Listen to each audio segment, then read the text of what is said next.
Шекара. Адамзат не үшін кішкене ғана хәулесіне гүл ексе қуанады.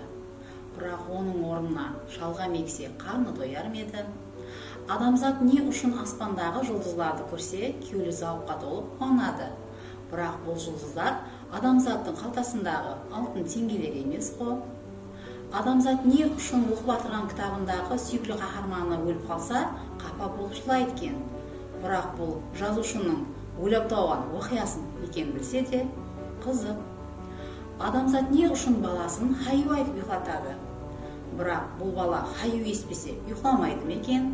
Қызық.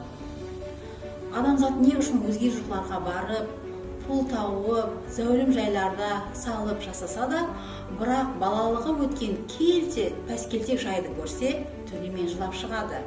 Бірақ бұл қазір жарлы емес қой. Бұл сонда адамзат пенен хайуанатты ажыратып тұратын бір ғана шекара бар. Бұл шекара манавият деп аталады.